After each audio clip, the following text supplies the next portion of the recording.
26년의 장기 집권, 민주화를 외치는 국민에게 폭력을 멈추지 않는 정부. 벨라루스가 잔혹한 독재와 싸우고 있습니다. Very tired, but we cannot see the end of this. The situation is becoming worse and worse these days.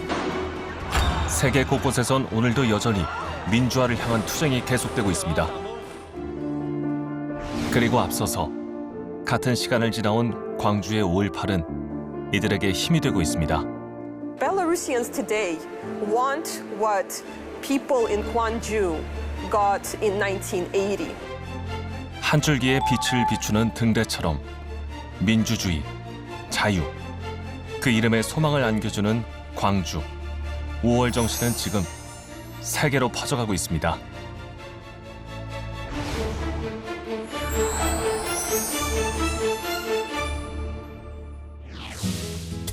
광주의 관문 송정역입니다. 많은 사람들이 분주하게 오가는 이곳에 특별한 사람들이 찾아왔는데요. 벨라루스에서 온 알렉세이와 폴리나입니다. My name is Polina. I've been in Korea for more than 4 years. I wanted to become a scientist. I wanted to learn advanced institute. Therefore, I came to Korea. My name is Alexei. I'm from Belarus. I came to Korea several years ago to study. Now I'm doing a PhD course here. 두 사람이 광주에 온 이유는 이곳에서 희망을 얻고 벨라루스의 이야기를 더 많은 사람들에게 알리기 위해서입니다. 이들의 고향인 벨라루스는 러시아와 유럽, 그 사이에 위치한 인구 950만 명의 작은 나라입니다. 동유럽의 폐라고 일컬을 정도로 깨끗한 자연을 자랑하는데요. 아름다운 이곳의 인상과는 달리 벨라루스는 오랫동안 끔찍한 악몽에 시달리고 있습니다. 1994년 구소련에서 독립한 후 처음 대통령 선거를 치른 벨라루스. 당시 루카셴코는 80% 이상의 지지를 받으며 초대 대통령으로 취임했습니다. 끔찍한 독재의 시작은 그때부터였습니다. He changed his style of ruling. He tried to seize more and more power. And finally he changed constitution in order to have a possibility to run for a president infinite number of times. Before that, president could be only 2 terms in Belarus. Now. 2020년 8월 9일 여섯 번째로 치러진 벨라루스 대통령 선거. 여기서 루카셴코 대통령은 79%가 넘는 득표율을 얻으면서 유견임에 성공합니다. 하지만 이 선거를 계기로 국민들은 거리에 나오기 시작했고 경찰은 이들에게 최루탄, 섬광탄, 심지어는 실탄까지 발사하며 시위를 진압했습니다. My friend is a doctor. She worked in the ambulance at the time of the protest, and she wrote to me horrible messages about getting people in her ambulance with injuries from rubber bullets. She even told me that the injuries were very severe. Recently, the EU recorded 200 people witnessing head trauma. Most independent media were destroyed in Belarus. The biggest media, like maybe imagine Naver in Korea, is destroyed, blocked, and the editor, like a CEO, is put in prison.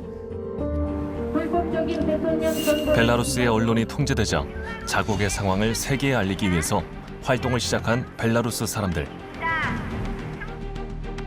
평범했던 유학생 알렉세이와 폴리나 역시 벨라루스의 민주화를 위해 투쟁하기 시작했는데요. 다방면으로 활동하던 중 광주까지 발길이 닿게 됐습니다. So we had like online meeting and explained them the situation, and we asked for help because Gwangju city is symbol of democracy in Korea, and Memorial Foundation they agreed to help us.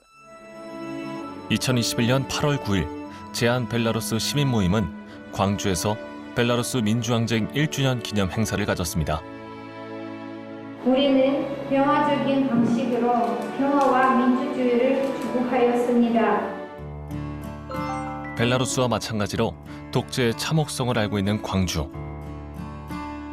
두 사람은 민주주의를 위해 최후까지 투쟁했던 5.18의 역사를 더 자세히 들여다보기 위해서 그날의 흔적들을 따라가 봤습니다. 5.18 최후의 항쟁지였던 옛 전남도청.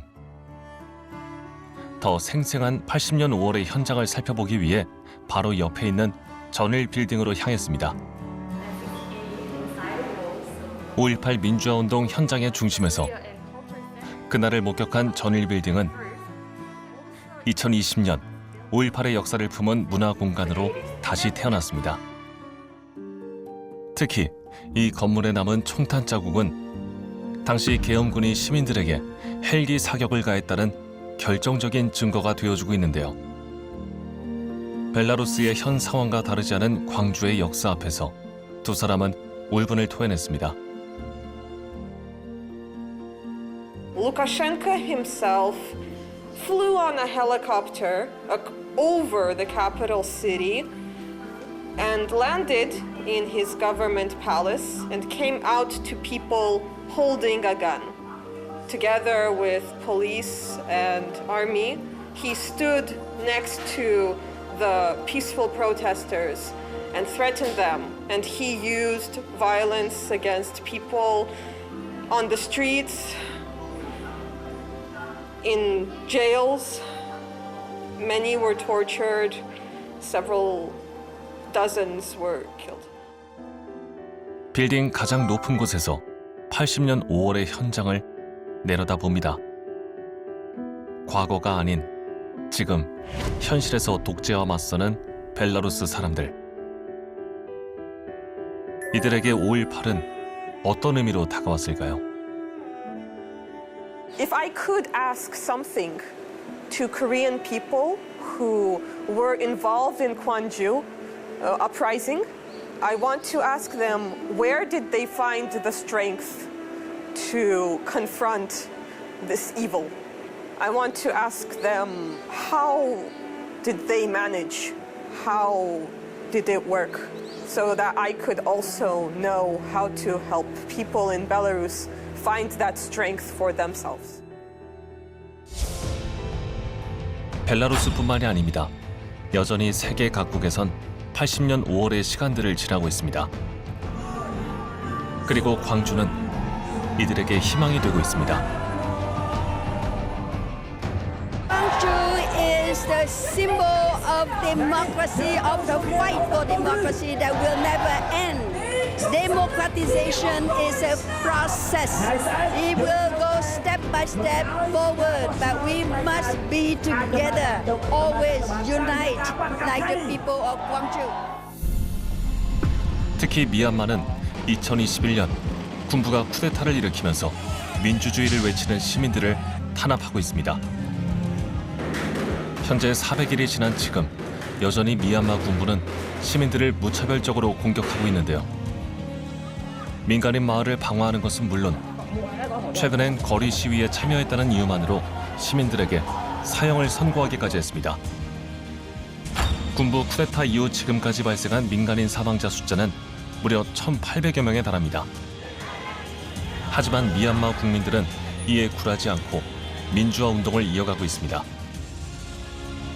그들의 손엔 민주화를 이루기 위해 투쟁했던 광주의 역사가 쥐어져 있습니다. 광주, 미얀마 그런 사진까지 이렇게 두 개 비교해서 이렇게 올려놓은 사진들이 많아요. 그래서 한국에 그렇게 했던 것처럼 우리도 하자라는 마음으로. 그리고 광주 역시 이들을 지지하고 연대하면서 힘을 보태고 있습니다.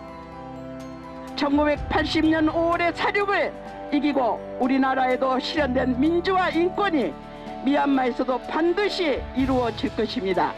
우리 5월 어머니들의 기원과 세계 민주인권을 지지하는 시민들 그리고 각 나라의 노력들이 반드시 미얀마의 민주인권을 되찾을 수 있는 힘이 되리라 믿습니다. 5.18의 역사와 광주 시민들의 지지는 더 이상 아무것도 할 수 없을 것만 같은 무력감이 드는 이때에 한 줄기 희망이 되고 있습니다. 그리고 진심을 담은 이 마음들은 민주화를 투쟁하는 이들에게 지금을 버텨낼 수 있는, 다시 한번 부딪혀 볼 수 있는 힘이 되고 있습니다.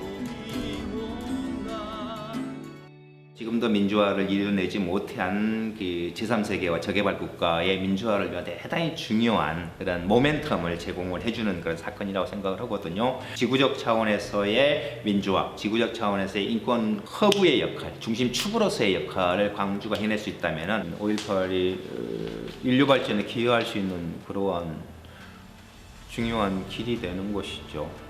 민주주의와 인권을 위해서 싸우고 있는 분들, 그리고 민주주의와 인권을 위해서 뭔가 노력을 하고 있는 분들에게 큰 희망이 돼야 되고, 그 희망은 구체적으로 물질적 지원도 돼야 되고 또 정신적 지원도 돼야 됩니다. 그래서 물심양면으로 연대의 손길을 적극적으로 내밀어야 돼요.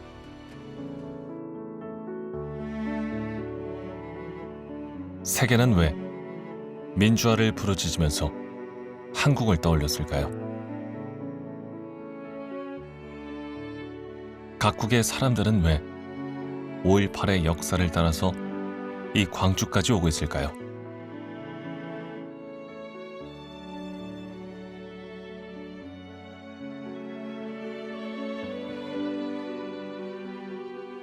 When I came to the May 18th cemetery for the first time, I walked by photo and photo until I noticed a very pretty girl.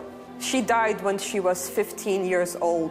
That shocked me a lot, and I wanted to pay some kindness to her sacrifice. And unfortunately, the only thing that I could do was give her a flower and have hope that the human willpower is stronger than this crime and this terror.